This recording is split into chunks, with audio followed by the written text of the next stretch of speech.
Voilà, bonjour tout le monde. Cette petite vidéo, c'est pour vous servir de guide dans le cadre du téléchargement des formulaires et la liste des dossiers à fournir concernant l'offre du Japon. Parce que on reçoit pas mal d'appels et des questions par rapport à ça. Alors, veuillez suivre ces guides, ça va vous servir au lieu de continuer à appeler et de se déplacer et venir dans nos locaux juste pour en savoir plus sur les dossiers à fournir.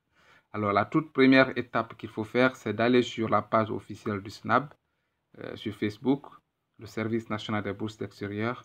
Ensuite, vous retrouvez la publication concernant l'offre des bourses du Japon. Alors, à ce niveau, dans la publication, on a rattaché ici un lien. Alors, ce lien-là doit normalement vous servir pour en savoir plus sur les dossiers à fournir, la procédure de candidature et tout ce qui est lié ici au formulaire qui doit être disponible, que le candidat doit joindre à ces dossiers pour remplir les conditions d'éligibilité. Alors, vous cliquez sur le lien en question qu'on a rattaché dans la publication et automatiquement, vous allez vous retrouver sur le site de l'ambassade du Japon en Guinée. À ce niveau, vous descendez un peu plus bas et vous allez voir qu'il y a les 4 catégories de bourses offertes par le Japon. Il y a la catégorie d'étudiants-chercheurs, la catégorie élèves premier cycle, la catégorie étudiants en école de technologie et la catégorie étudiants en école de formation spécialisée. Alors, chaque catégorie a ses critères d'éligibilité. Il faut veiller à ce que les dossiers qui seront téléchargés dans la catégorie 1 ne soient pas mélangés avec la catégorie 2 parce que ça peut compromettre votre candidature. Ce ne sont pas les mêmes dossiers.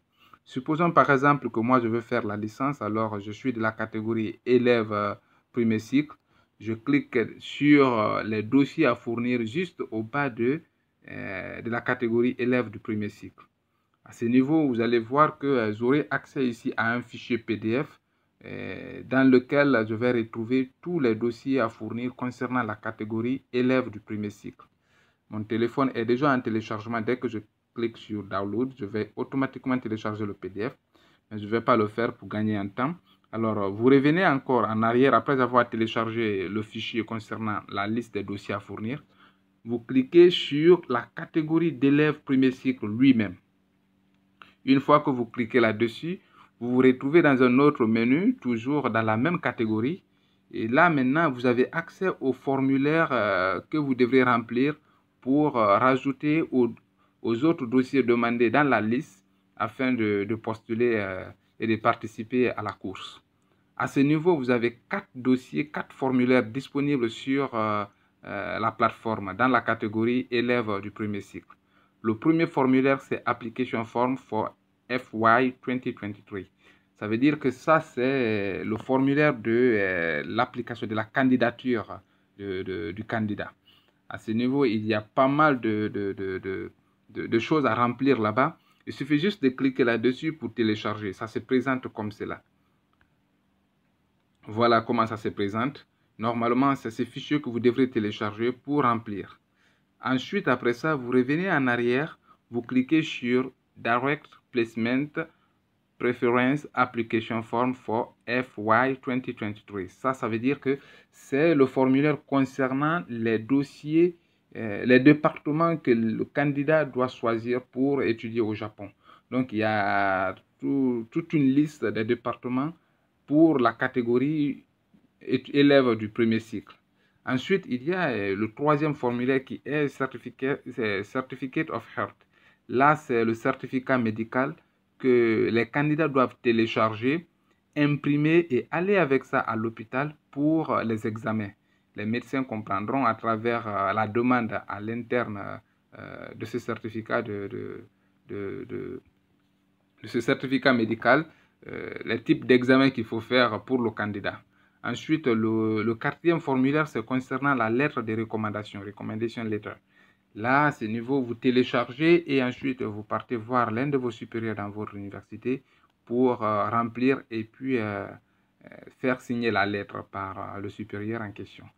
Et un peu plus bas, vous avez Pass Examination Questions. Là, c'est par rapport au test qui vous attend parce que le 6 juin, ça sera la date limite du dépôt des candidatures. Et le 21 juin, après la présélection, les candidats qui seront retenus seront invités à l'université Gamal Abdel Nasser de Conakry pour un test écrit.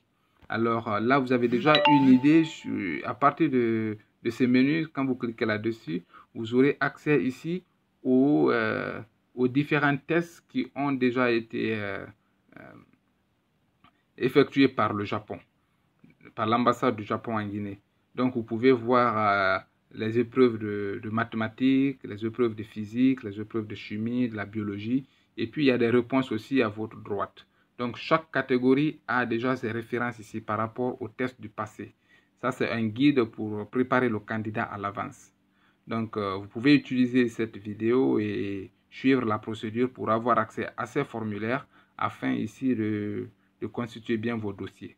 Pour toute question ou pour tout besoin technique, vous pouvez passer dans nos locaux au niveau du SNAB, juste derrière la Banque centrale. Ça, c'est à Almamia, dans la commune de Kaloum. Une équipe technique sera à votre disposition pour vous assister dans le téléchargement et le remplissage ici des formulaires afin